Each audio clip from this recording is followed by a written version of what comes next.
Good morning. My name is Tim Chen. I'm the chair of the Aid Northwest Board of Directors. Welcome to all of you who are attending this different session than we've done in the past. We are fortunate to have the two authors, a watercolor artist and a poet with us who published the collection of watercolors and poems entitled Passages, Immigrant Experiences.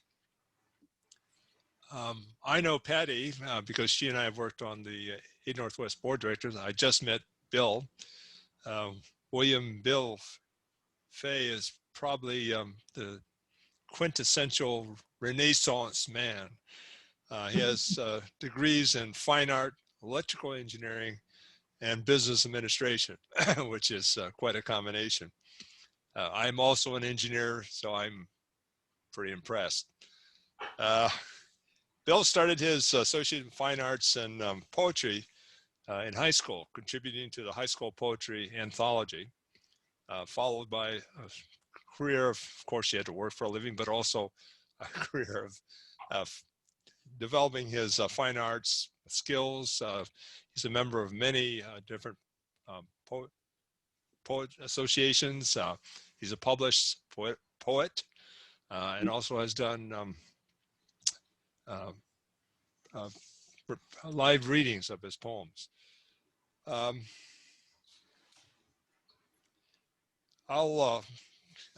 kind of not good at this, but anyway, his favorite quote is, "When the quill is sharp, the mind is never dull." The artist is Patti Kilpatrick. Patti is has kind of also a very eclectic career. She spent 40 years in marketing, sales, management, has her own company.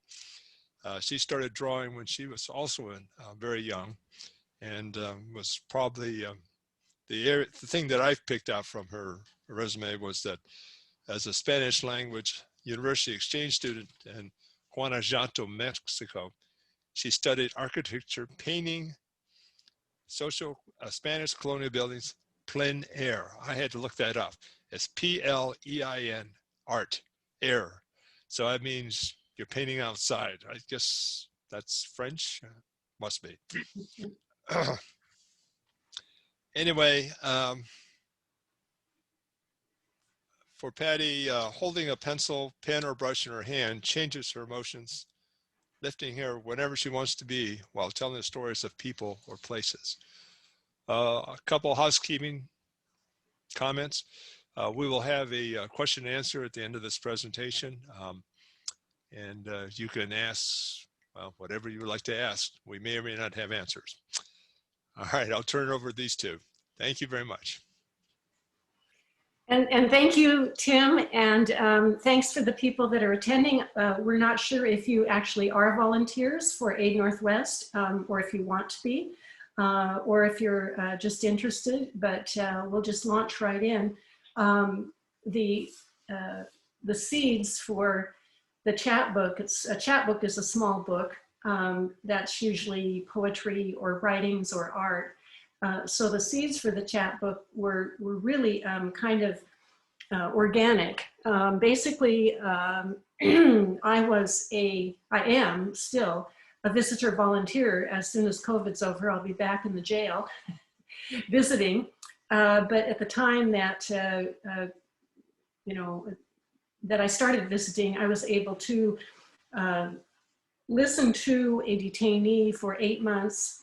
And I visited him every week, and he was a level red person, which means your highest, I don't know, more critical level, I guess. And I never thought I'd be talking to someone like that.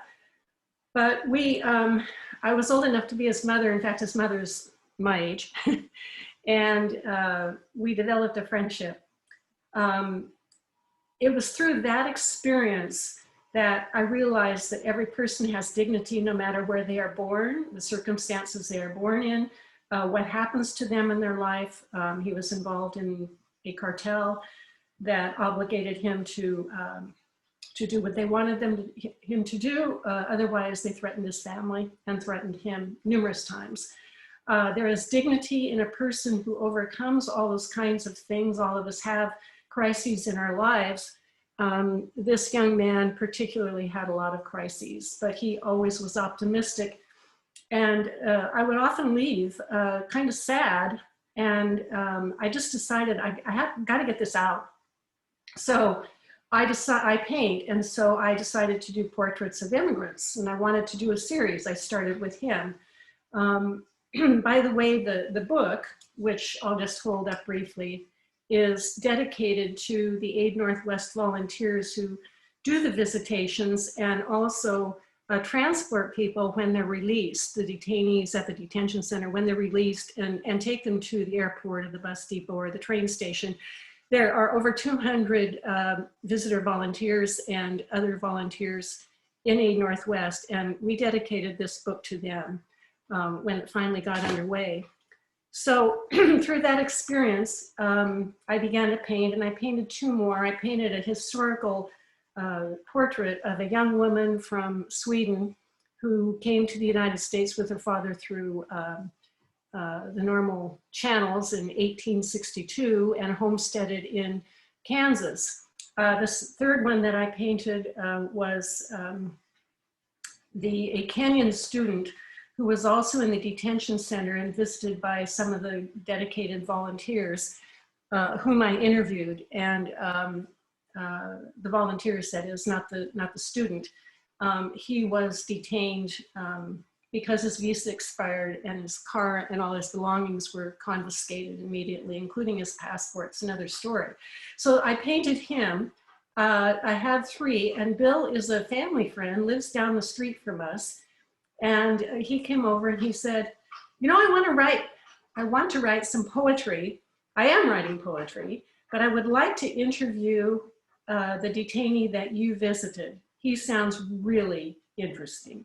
So I set it up, and he spoke only Spanish. So first I gave him the list of questions translated in Spanish and gave him the option of saying, yes, I will do this, or no, I don't feel comfortable, which is really important when you're dealing with a, person who has more power over their life and someone who hasn't had much power over their life. He said, sure, I'll do it. So Bill came in and into the detention center with me, and I translated, and he created a beautiful poem, an epic poem about Cesar's story from the time that he was born into the poppy fields and marijuana fields in Mexico. And then it kind of got onto a roll, and I was also, as Tim mentioned, on the fundraising committee. Somehow I got on that for Aid Northwest, and I said, hey, I don't want to just paint this to paint. Let's use it as an incentive for our fundraiser coming up. So we did. So Bill and I agreed to split the cost of the publication, and we donated 100 books to Aid Northwest to use for the fundraiser. And we also have a few left if anybody wants to, contribute a little bit and buy one, call it a donation. So we did that. And so then we kind of got organized. Bill has done some editing and publication before of his poetry, and so he created a storyboard, and we went from organic to more organized. And I created 3 more portraits. One is a Chinese immigrant story. There are actually 2 portraits in it because it's over a period of 3 generations. Another one is separated at the border. So it's a grandmother and her child who were separated under the zero tolerance protocols that former President Trump put in place. The third one was a very interesting man from South Asia, who I will call Farid. We have changed the names of all of these people to protect them because some of them are still under death threats. So Farid's story is an epic story of fleeing serious persecution and death threats, having witnessed an assassination. And, and we'll talk more about that later. So those were the 6 paintings that are in the book. They're all on the front cover. What I'm going to do is screen share the paintings since you don't have the book right now. And then Bill will do a reading from those. And the first one we're going to do is separated at the border. Give me just a second here and I'll get it up.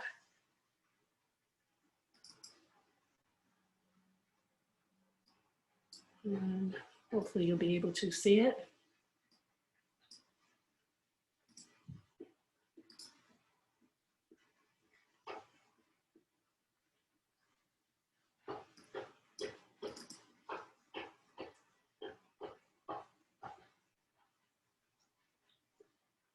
Can you see the painting?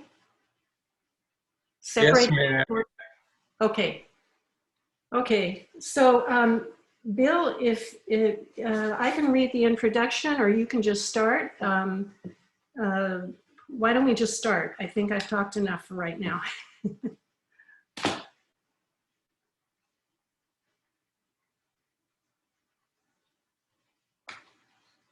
Well, I've got to unmute. Thank you, everyone, for coming.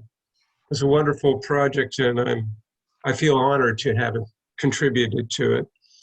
The first poem is actually in a sonnet form with interlaced free verse, and it tries to capture that moment that is magnified to almost a universal experience of this grandmother saying goodbye to her granddaughter. This is Grandma's lullaby. The homeland of cages lived hidden elsewhere. This place was for pruning branches from family trees. We hugged a memory before they split the atom of the nuclear family. Tumbling leaves on winds contrary. Her mother, my daughter, died in her making. She holds the looking glass of our future and our past. My little nightingale of the morning, let me hold you and see my daughter, your mother, my granddaughter one last time. My darling fruit of my womb, oh, bird of my songs, of my lullaby. We hummed in your nightingale afternoon, your mama shining in your tiny eyes. Chatter of your laughter in the morning. The glowing of your smile is the noontime. Softness of your breathing is the evening. Rhythm of your heartbeat is the church chime. Your arms of love, the Lord's crowning halo. Hammock of my holding weaves your dream time. Clasping hand and prism making rainbow. Warming of your body, sublime sunshine. Call upon Jesus, in him I confide. Angels protect you when we've said goodbye. Oh, please, don't tear my weeping child from me to blind the star of my nativity. You steal part of my holy family, like blotting Jesus from the Trinity. An asylum made of skin color quarantine, wheelers of the family's guillotine, crossing the distance between right and wrong, swept away children in arcs fine and long. Straw men guard our seat indifferently, drinking the pride of power tyranny, zero tolerance from the king of policy, breezing aside through holy sanctity. Call upon Jesus, in him I confide. Angels protect you when we've said goodbye. Oh, grandchild, alone across life's bridges, brush the locks that grace your sacred forehead. Dwell where only love and faith bewitches. Our parting kisses say what can't be said. Waif life's fortunes with your generations, like sugar in my coffee afternoons. We kissed desert rains with soft flirtations, held hands to hearts too bright for shining moons. Oh, child, when the jailer breaks this hourglass, tiny precious fingers pulled from my grasp, share tears that mock the rain, the desert drops, my nightingale's last bird song softly stops. Call upon Jesus, in him I confide. Angels protect you, we've said goodbye. And that was Grandma's lullaby. Thank you. And we can, we can still say, as you may know, that there were over 4,000 children separated from their parents during the 2017, 2018 time period. And there are still 400, over 400 that have not been reunited with their parents because of bad record keeping. I understand they have people on motorcycles running all over Guatemala and Honduras trying to find parents and match them up now. Bill, if you want to launch into the contemporary never-ending passage, I'm going to, while you're speaking, I'm going to upload the photo since I have to go into another file. So go ahead. Okay. Over to you. So I did a epic poem on the Black experience in America, and it started with actually the gathering of slaves in Africa, and then the Middle Passage, which is a horrific experience of them crossing the Atlantic, and then I had one called the Final Passage, which was the selling at an auction in Virginia. And then I created another one. I went down to the Black Lives Matter protests in Tacoma and I interviewed protesters. And I wanted to understand more about systemic racism. What is this? I had a background in it. But after the interview, I created a poem that actually uses almost a nursery rhyme pattern to it. And it tries to capture the essence of systemic racism. And it's called Black Ivory, the Never-Ending Passage. And I'm going to do this in honor of a recent verdict in the Chavez trial. So when all the hands were handed out, who made Ernie's left? When all the skin was handed out, who made Ernie black? When all the souls were handed out, who made Ernie's God? When all the songs were handed out, where was Ernie's hymn? When all the jokes were handed out, how could Ernie laugh? When all the tests were handed out, what made Ernie fail? When all the gates to school were closed, who took Ernie's hope? When all the homes were handed out, who built Ernie's shack? When all the dads were handed out, why was Ernie shunned? When all his fathers died of drink, what comfort did he find? When all the jobs were handed out, who gave Ernie none? When all the guns were handed out, who gave Ernie one? When all the shouts for help rang out, why did no one come? So, when all the hands were handed out, who made Johnny's right? When all the skin was handed out, who made Johnny white? And when all the souls were handed out, who made Johnny God?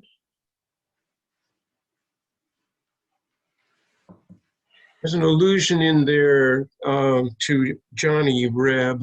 I make the shift from a black point of view to a white point of view in the last three couplets.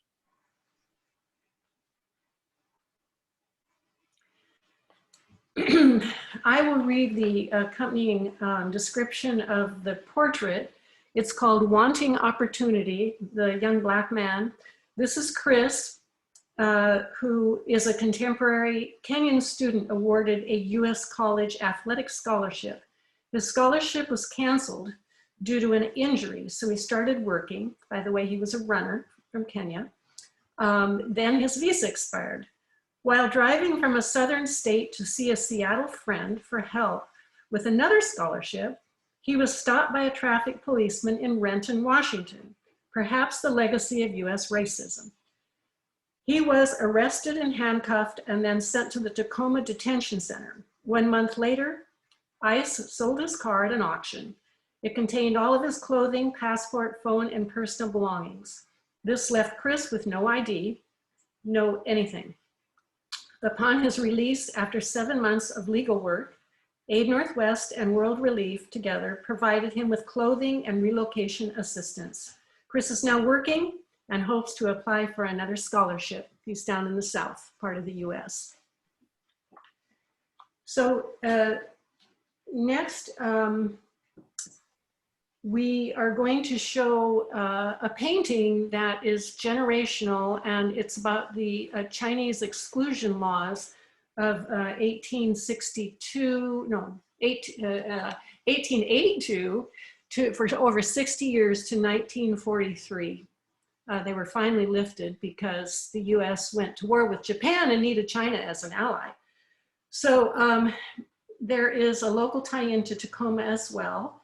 And I will put the painting up while Bill reads the poem over quite a few generations. So over to you, Bill, you have the floor. So in a little bit of context, this is the period that leads up to what they call the exclusionary laws. That's the period I'm covering. The exclusionary laws were probably among the most restrictive laws ever implemented on immigration in America, where a specific race was identified for exclusion, literally could not enter the United States, and the people that were already here of that particular ethnic could not gain citizenship. This is a period before that that led to those laws. The Chinese called California Gum Song, which translates roughly to Gold Mountain. When the first wave came, were the fields of gold. Spring spun the rosy peonies, banquets then bedecked the bowers. Memory dear our wedding day, cherry blossoms, dancing showers. I cannot leave, my cue is gone. Hunted down and cut in shame, the emperor would have my head if I came home to you again. My face shines in pans of sluicing, cracked hands muddied in groveling toil of dyeing food in living yellow and pans for cooking greasy dreams. Rock the cradle full of gravel to sleep with empty eyes, forever searching played out minds that only Chinamen keep working. Hide away my tiny satchel, my sacrificial treasury. A million stones have given way, my soul to sand by water worn. In vaults of darkness, but footsteps began. They came in chaos of the non-yin and yang, in voices of monsters with revolvers that sang a tune of destroyers and gold-fevered gangs. The rigid teeth of the miner's tax has driven the handle of the axe and found us sleeping, our toiling done, the teeth and claws of the dragon gone. Pearls of my delta, and Guangdong they stay. The captives of miners, they wait for my pay, a handful of dollars and a letter to say, our number one son has perished today. Sway on a shovel in a father's lament, pendulum between peoples, the soil of China calls my boy. Confucius whispers his goodbye. My Tao lives in the gravel of Gold Mountain. It's hard to read these. That particular one showed the prejudice within the gold fields. There were many attacks on the Chinese camps by white miners, and depicts the loss of his son. The next grave debt that we owe the Chinese is the building of the Transcontinental Railroad, where they were segregated from the white camps. They were paid less, and they were given the most dangerous tasks, like planting the dynamite to blast through tunnels.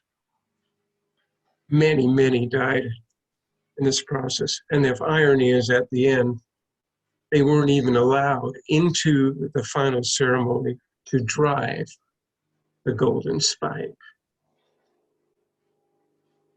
Ribbons of iron, driven from the fields of Gumsong by the howl of closed fists to the tiger-toothed ridge lines of angrier snow.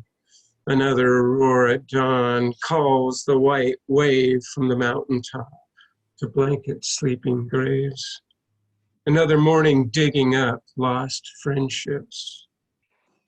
Numb fingers grasping frozen tools like barking dogs, a rhythmic sound. To foreign shouts, hammered nails pound the life out of this snowy day. Gaping jaws of the dragon's mouth, bowels of tigers made of rock. Explosions cause the ground to talk in voices of dead railmen. Sanctity to family ties, the yellow peril builds the line. Does the jobs whites left behind against walls of law and slander? The boyhood of Confucius comes back in dancing words. What you do not wish for yourself, do not do to others. The belfries of their churches are written with the same. Spirits of my kin before me, specters of those kin that follow, hold me in their sacred hollow, guide the striking of the spike head. Calligraphy snowed down upon me on rails of mottled whites and black, and written on our aching backs lives history in railroad scrolls. We have spanned your canyoned rivers. We have burrowed in your mountains. We have crossed your firelit deserts. We have buried without markers until that day of ending came and celebration was at hand. With dignitaries looking on, our slow eyes barred from entering. Pearls of my delta, in Jiangdong they stay, the captives of railmen. They wait for my pay, a handful of dollars, and a letter they prayed. We slept in islands of yellow. We ate with chopsticks from rice bowls, separate in thought and body, holding our breath, indiscriminate thoughts, setting the record for laying the iron ribbon to places we dare not live. A bit of a commentary on that. You hear my reference to the pearls of my delta.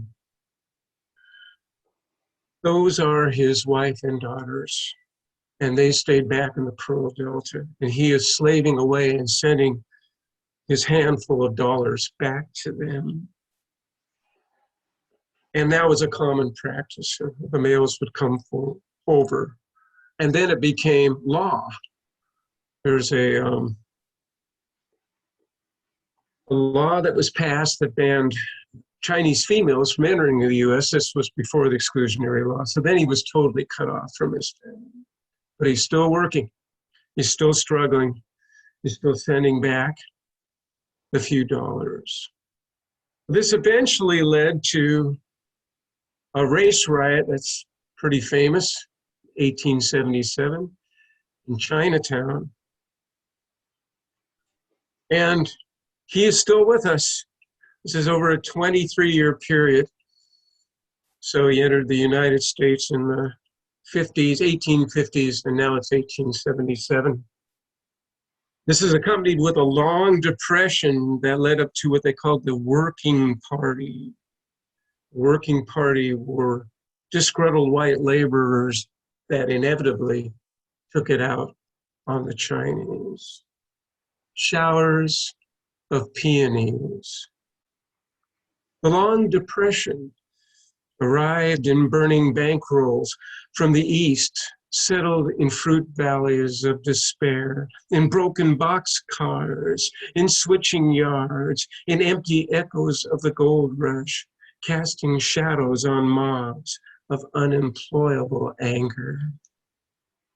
The day I heard the Buddhist bell, ringing the morning from desire, swallows flew their singing choir as thunder played not far away. The laundries steam like Chinese screens of ink-washed painted peonies weeping in the morning. All day the thunder creeping near, roiled in slurs, cat calls and jeers, our people scattered to their fate before the nameless wall of hate.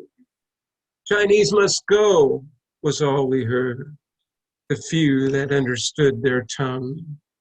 Fist fire and fury in Gumsung, San Francisco, Guangdong burning. Pearls of my delta, in Guangdong they stay. The captives of shopmen, they wait for my pay. A handful of dollars and a letter they pray.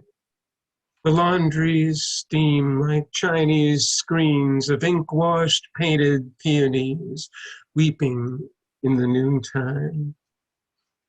Shops folded, groceries exploded, emptying gambling dens. Now working man's parties, playpans, old men lie twitching in the street, convulsed by the blows and blindness. The Buddhist bell slept in dust, left humming and defiled. Torches of the afternoon consumed whole blocks by nightfall, burned in the screams, ash showered like petals from peonies, and shards of glass reflected heaven's gate. An old man now with hollow hands, from cruel gold fields and iron rails, at home upon the justice scales, my precious shop in cinder ash, and ask again, are we to blame in shame of simply being here? Spring spun the rosy peonies, banquets then bedecked the bowers. Memory dear our wedding day, cherry blossoms, dancing showers. I cannot leave my shoes gone, hunted down and cut in shame. The emperor would have my head. I came home to you again.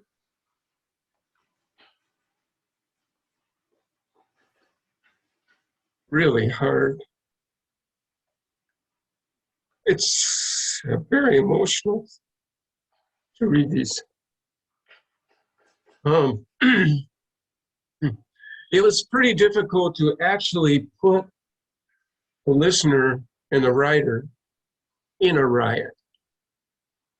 But I've heard from a few critics that I managed to do it. I guess back to you, Patti. Okay, I'm just going to briefly describe the painting, which is called The Legacy of Exclusion. The painting portrays the story of 3 generations of Chinese immigrants to the US during the Chinese Exclusion Act of 1882, the first significant US law restricting immigration into the US, so the first law, and there were many after that. The politically motivated law, rescinded some 60 years later in 1943, prohibited naturalization and further Chinese immigration. The younger man's father in this painting immigrated to California to work in the late 1800s. His experiences are depicted somewhat in Bill's poetry. Is probably his father that was depicted there. His US immigration papers were destroyed in the 1906 San Francisco fire, and so he returned to his wife in China. He bought documents, which was very common, for his 1912 Chinese-born son, who's the guy in the suit, the dignified guy in the suit, to immigrate to the US.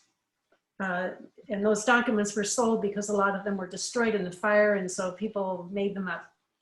His paper son, is what they call them, spent 3 months at the California Angel Island Detention Center and then was given residency. He married and built a thriving business in San Francisco. The elderly man in the painting is his son today, a respected California community leader. The Chinese characters at the top of the painting mean perseverance and fortitude, and the bottom character means happiness. And incidentally, I have Chinese immigrant friends in little younger than I am in Bellevue, and I asked them if that was appropriate to say, and they said, "Oh yes, we worked so hard to get what we really would like to have, and we came to the U.S. to breathe fresh air." And so that was kind of a gratifying end to this. Next, and the last one, if we have time, is called From Affliction to Liberty. And it is the Mexican young man who I visited for 8 months. Bill, do you want to start off while I bring the painting up? And by the way, he sent me a photo after he was deported to Mexico, and that's how I ended up doing a likeness of him.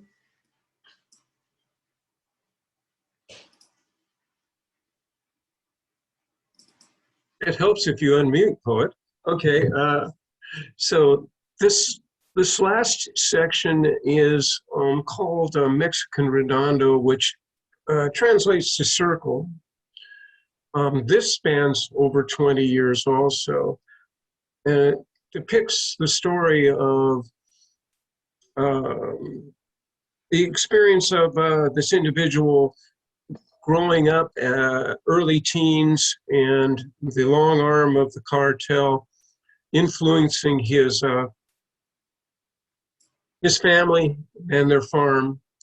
And then he flees, his brothers die, and he flees. And then he crosses the border. We have the crossing of the border. We have his despairing, being captured, because he was still forced to do things for the cartel. Its reach went into the United States, and they threatened members of his family if he did not play ball, so to speak, with them. And that's despairing in his time in the prison, where cartel members caught up with him and beat him up. He was put in solitary. And then he goes through a period of redemption, and then his return to Mexico. So it is a circle. Starts in Mexico, returns to Mexico. You'll see iconic images in this one. This is the most abstract one. But you'll see certain things repeated over and over. But probably the most iconic line in the entire poem is "Mama mixes maize in the morning," depicting the strength of his relationship through everything with his mother. Mexican Redondo, leaving. We're on the farm now. School bell brook, chessboard fields, the harvest stands in ranks of desks. A growing field schoolyard, sacred pupils look to Papa, my older brother's schoolmates, with wisdom of Solomon, graduates of the growings, Moses of the 10 Commandments, speaking with the voice of Cicero. Papa pays pesos on the playground. Mama mixes maize in the morning. My Papa, my Caesar, friend of dark Brutus, stands in stony fireglow, hand on the holster, reminder of the bargain. We smell the Bible burning, delivered by the donkey, the burro-carried burden, relieved of weight and spirit with a knife. Yahweh causes wrath upon them, beaten down by golden graft. Spawns of power so darkly holy, plucks the roses from your loins. My brothers are the harvest. Silver laughs in heaven's choir. They knew good scholars graduate from fields to the sky.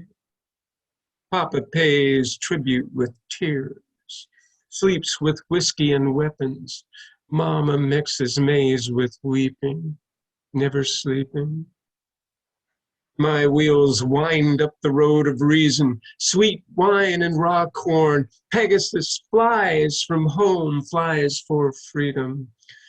As I howl the jaguar call and fly the eagle warrior.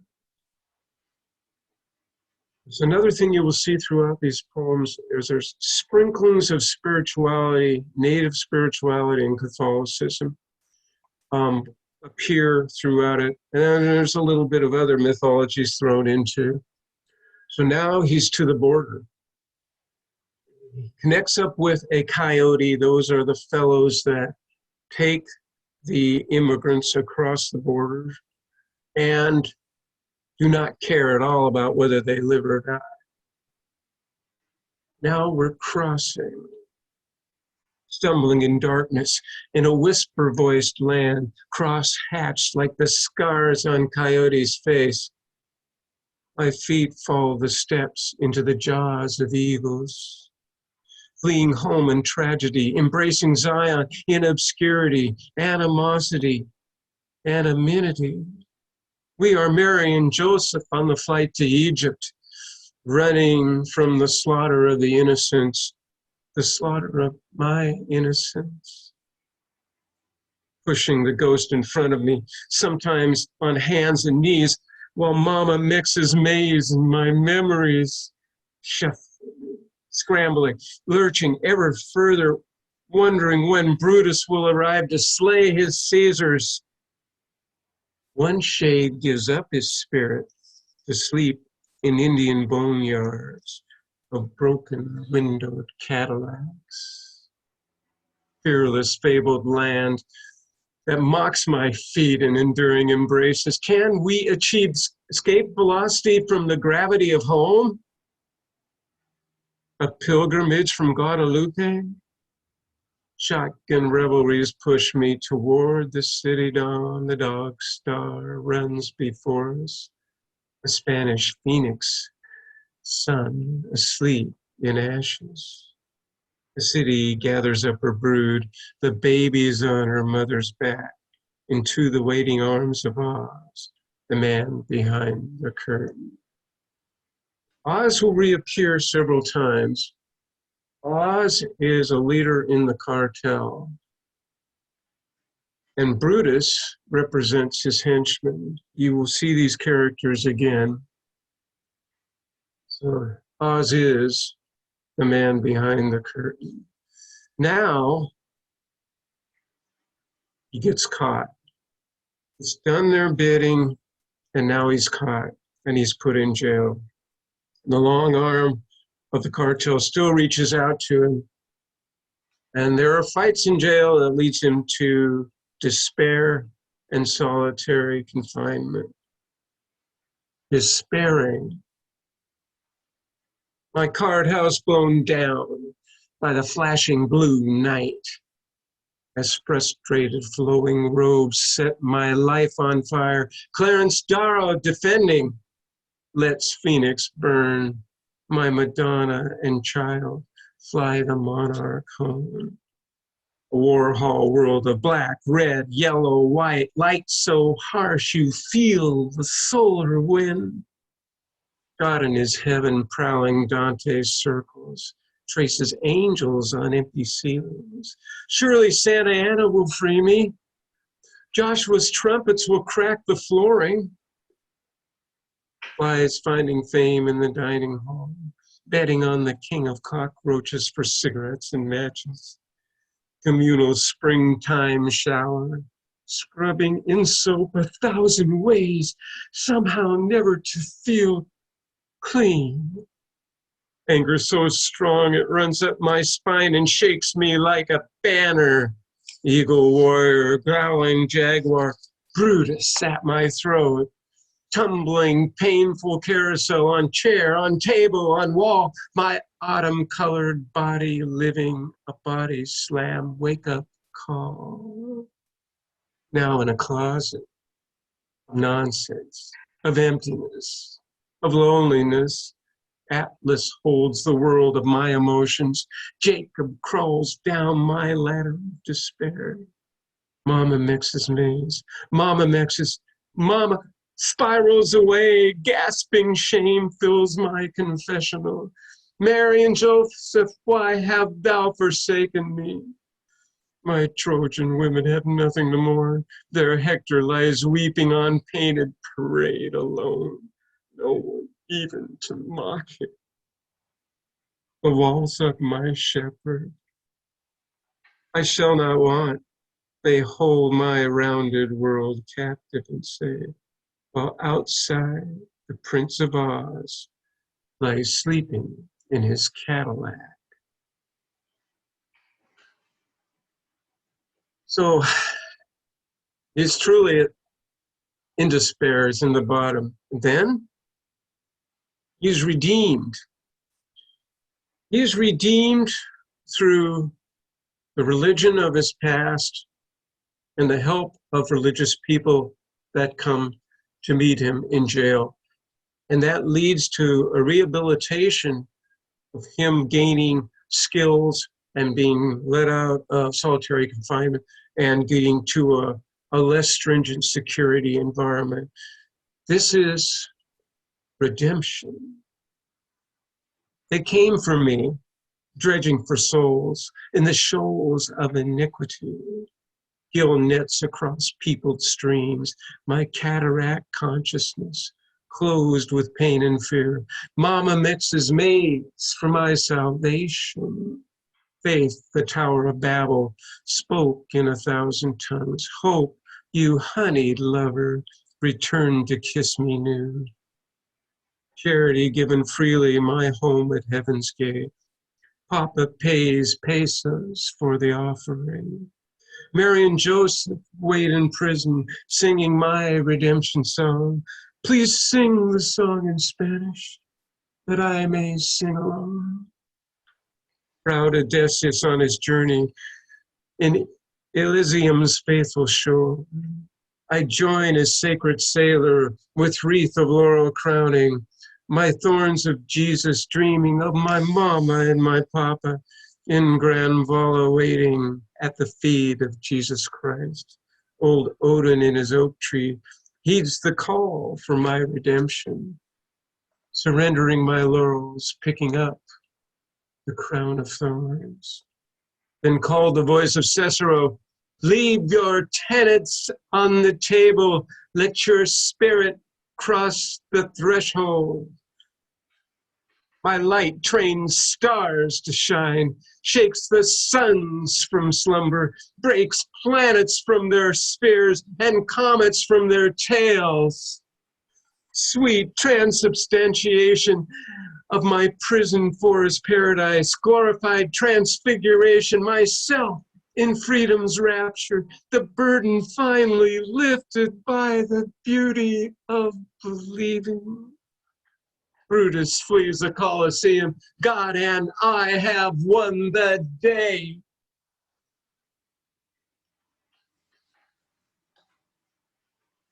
Now he has achieved his redemption. Now he goes through a period, he goes out of the prison and he enters the detention center. This is the detention center for immigrants. And it was ultimately decided that he had to return to Mexico, still afraid of what the cartel could do to him, with many members of his family already killed by them. Still had concern and memories of his mama. After 23 years to returning. Elastic time and slow rewind. 20 hours to freedom, 20 years behind. Trading the bars of metal for the cage of culture. Trading the patterns of prism for the chaos of compass. Sharing my morning shower with ghosts of inmates. Walking the halting steps where shackles have no hold. Sharing the air I breathe with nobody but the wind. Cicero and Seneca wind buses through the mountains. The bars that grate the windows rattle rhythms of the roadway. They sing a song of bondage, an ancient Spanish ballad. Mary and Joseph flying are my pilots to El Paso. The touchdown on the tarmac anticipates returning. Finding homes on hard bench seats with bars that grate the windows. They sing a song of freedom, ancient hymns of border towns. I recall the land I knew, the eagle and the cactus. That was 20 years ago, squeezed out by fists of Brutus. Shuffle walking free of chains towards the bridge of sighs. Goodbye, painful old glory, my mistress, then my shelter. You measured jangling justice with paranoid precision. You spit me out repentant to my mother Mexico, but like an addict searching, I crave your freedom whiskey. Water voice, the river flows. No line of demarcation. Now I cross the rainbow bridge to lands known in my childhood. Dead, they say, the Prince of Oz lies buried there with Brutus. If their children take revenge, would rain like nails upon me. Order of my birth country, my enemy, my history, my memory, my tragedy, my agony, my constancy, my family. Mom is waiting, anticipating. I fly the arrow home. Mama stands there old yet young, fearing should I depart her. Monarch of centuries, children now and yet unborn. Cheeks are kissed, she holds my hand, her wayward, wandering boy. The grinding starts, the ritual, utensils softly singing. Memory crowds 1,000 fears. Tears hang upon my eyelids as Mama mixes maize in the morning.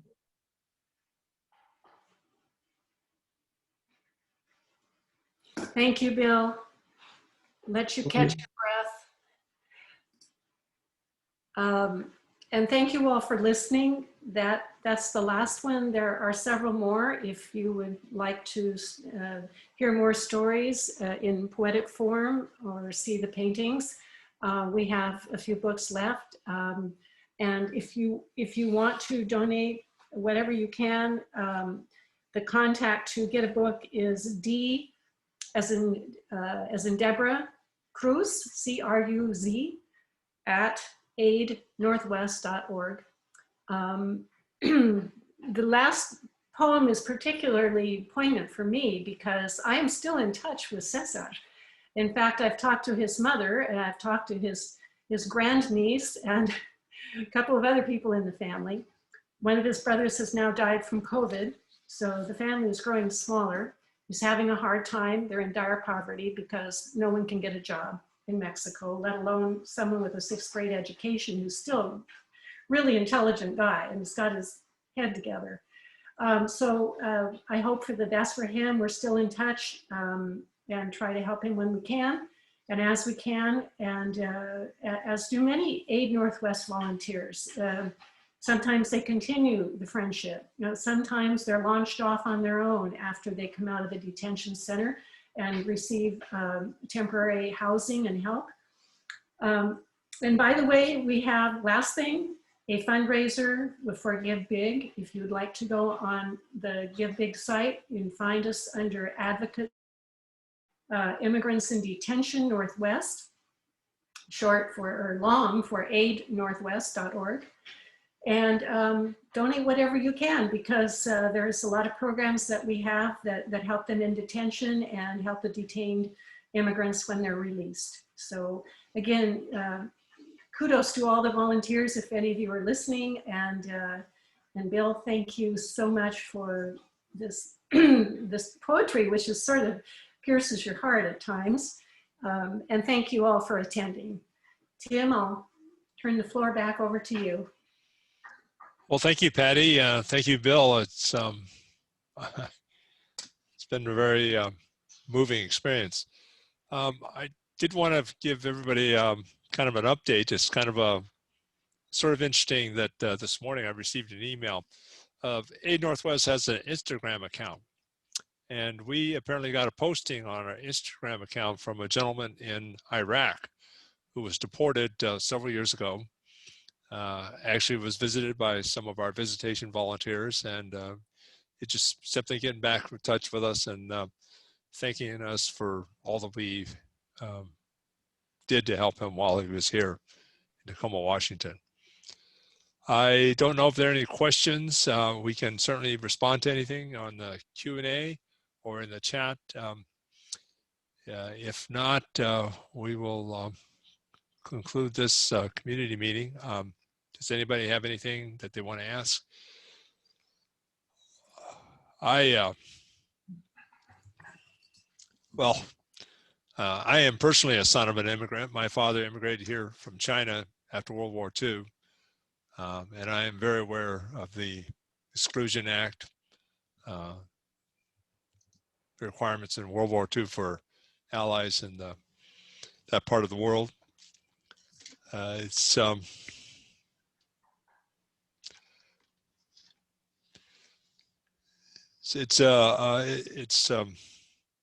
it's difficult for me to talk about it, but it is something that happened, and hopefully we will, as a country, we won't repeat these same